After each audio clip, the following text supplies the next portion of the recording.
Hello everyone, Kate here from Faith, Hope and Laundry. Today we are going to be making the viral dumpling curry recipe for dinner.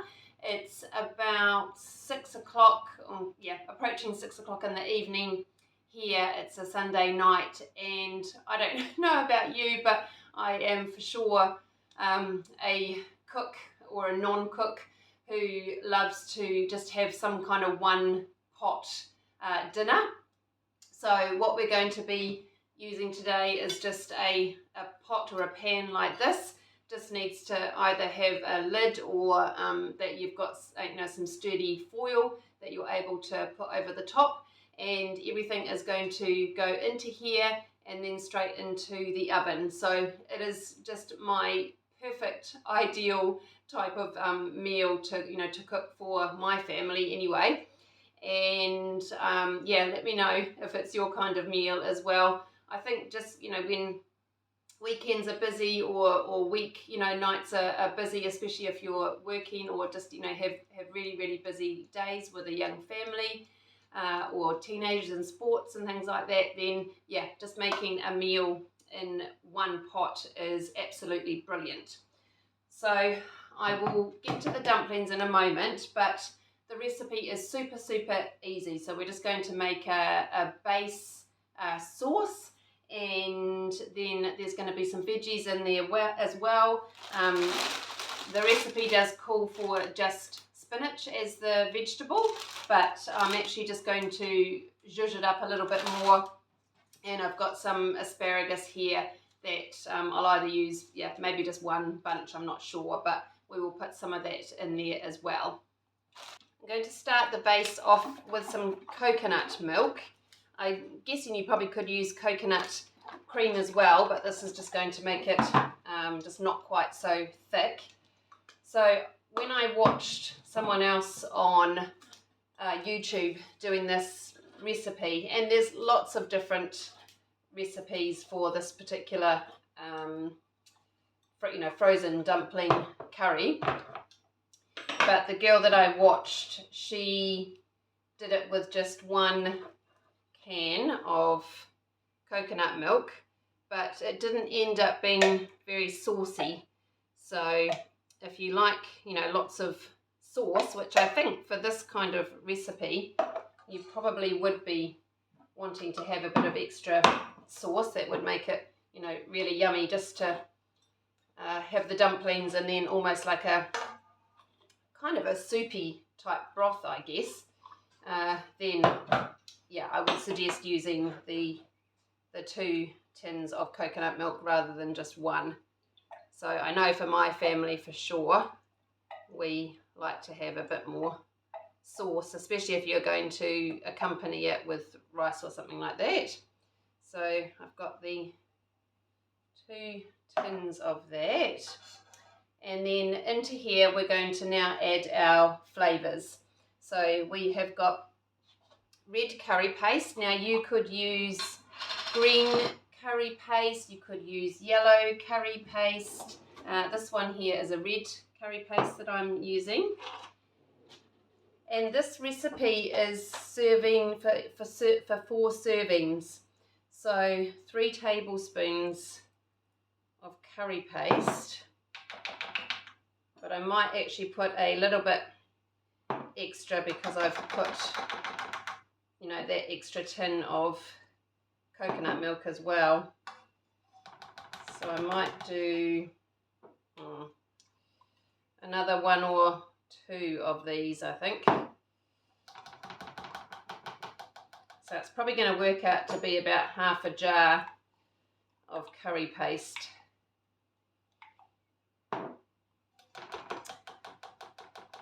And then we're also popping in garlic.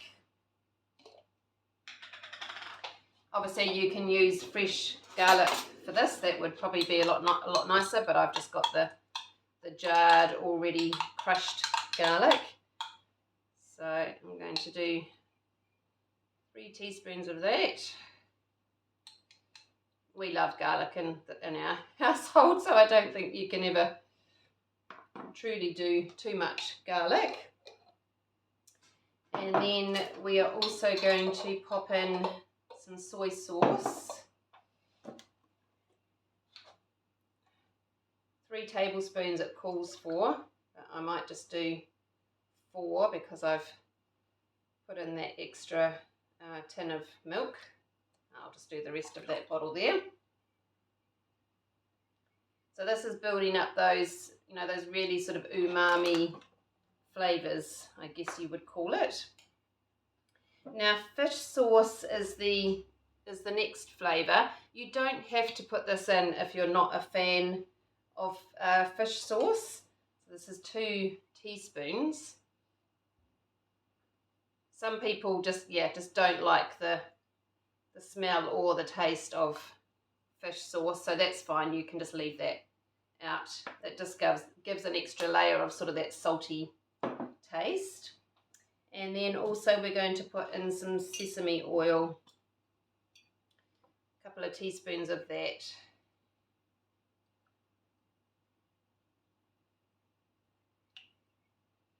And that will just give it a really sort of lovely sort of smoky, nutty, sesame flavour that oil gives. So those are the sort of flavour ingredients. Let me just scrape the rest of that curry paste out. And this curry paste, the one that I'm using, I think you would probably be able to get this worldwide. It's called Exotic Food curry paste, but I guess some of them probably are slightly hotter than others. You would just have to try the one that you can get hold of. But generally they're not, they're quite a mild curry paste, these particular ones. So even a child, if they like curry flavour, then they would probably do fine with this dinner as well. So we're just going to give that a good mix in, and then once this is mixed in, we will add in our veggies, and you can add in any veggie of your kind. You could even probably add some frozen veggies in here just to make it a little bit more cost effective. The spinach that I'm going to put in will just wilt down to barely anything, and hopefully for the time that the dish is actually in the oven, then the asparagus will cook in that time as well. Okay, so I think we are ready now for our veggies to go in.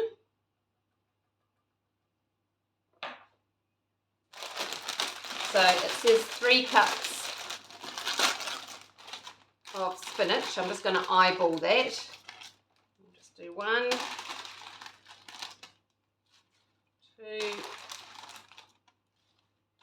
3. And obviously that looks like a lot, but it's going to totally wilt down to barely anything. So that is that one there. I'm just going to prepare my asparagus now. So for my asparagus, I'm just going to just push at the ends like that, and the woody part of the asparagus will just break away. So I'll go through and just do each of these, and then I will probably just cut them up into 3 pieces for each stem. That should be, I think, small enough to be able to cook okay for the time that it's in the oven. And you can use any veggie, as I said before, of your choice. You could use broccoli if your family likes broccoli. Cauliflower would probably be good in this as well. You could even put peas in there. I think that would be fine. Just any veggie that is going to be eaten and will suit your family. So I'll just cut these stems into 3. I have washed this as well already.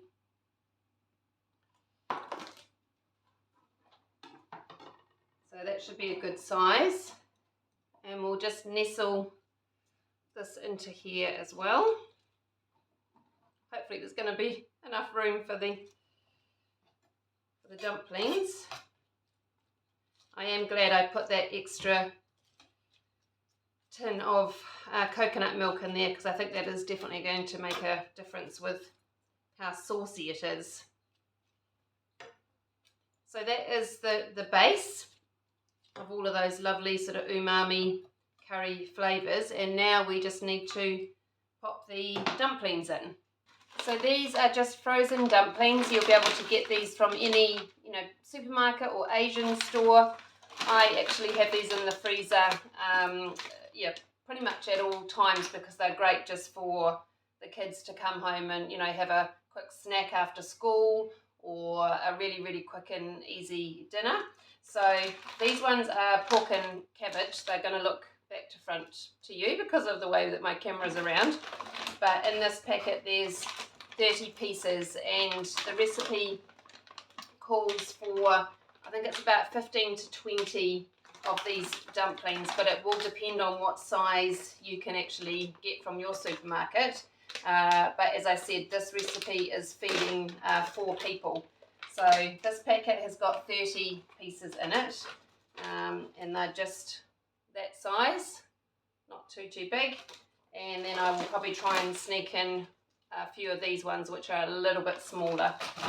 So I'm literally just going to start nestling them in, and you are meant to put them with the little seam side downwards into the actual sauce. So I'll see how many of these I can actually get in there.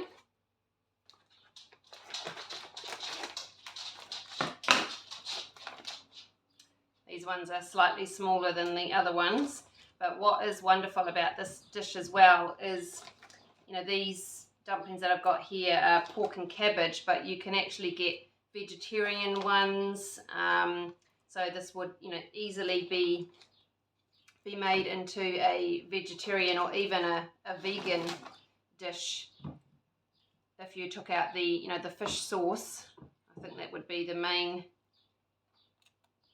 culprit if you were trying to have a vegan dish. But otherwise it would be, vegetarian if you just had a vegetarian dumpling and kept the sauce the same. So I think that is probably as many as I'm going to get in there. There's quite a few. And now we just need to spoon some of the sauce over the top.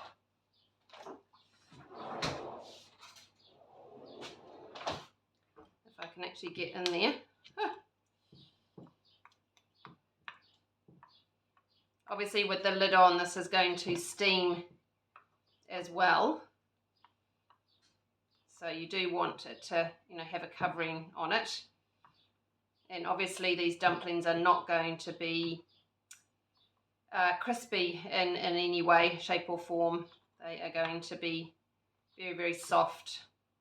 And actually, because they are frozen, there is going to be a bit of water that comes from them as well. So hopefully there will end up being even more sauce, or it will be a little bit thinner than what it is at the moment as well.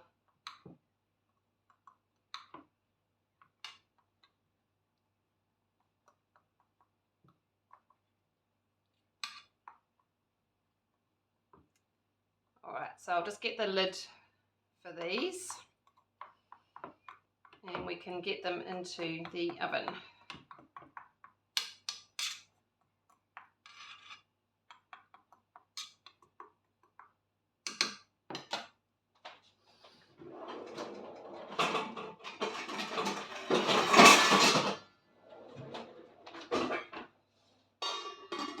So this is going into the oven now at 300 degrees Fahrenheit, 375 degrees Fahrenheit, or 190 degrees Celsius, and it's just going to go into the oven for about 15 to 20 minutes, but depending on the size of your dumplings, it may take a bit longer.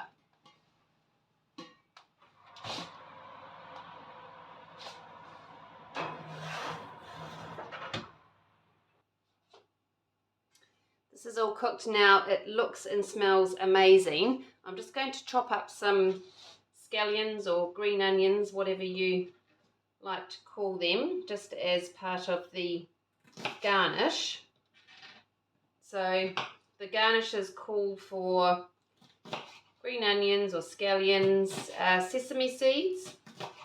I haven't got sesame seeds, but I have got this more than just a bagel seasoning. This was from Costco, so I'm going to use some of that to sprinkle on top.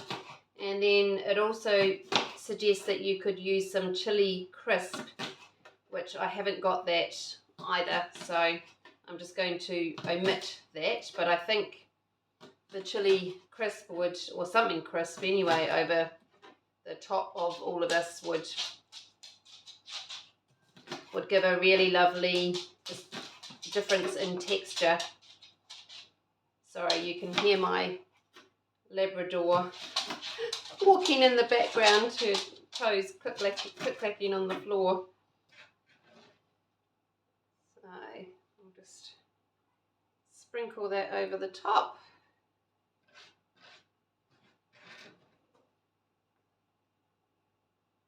And then to finish it off, just a sprinkle of this bagel seasoning.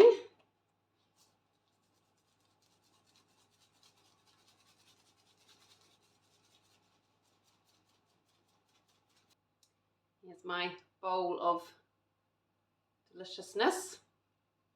So we'll just do a little taste test of the sauce first. Yeah, probably, I think because I doubled the cans of coconut milk, it probably could do with maybe doubling the soy sauce and the fish sauce, etc. But it's still really, really tasty. And then we'll try the actual dumpling. That is a real winner, I think, for a one bowl, you know, a one pan dish.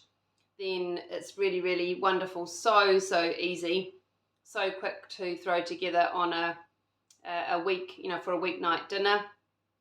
And you can obviously adjust the spiciness, you know, depending on how much curry paste you put in or what kind of curry paste you put in.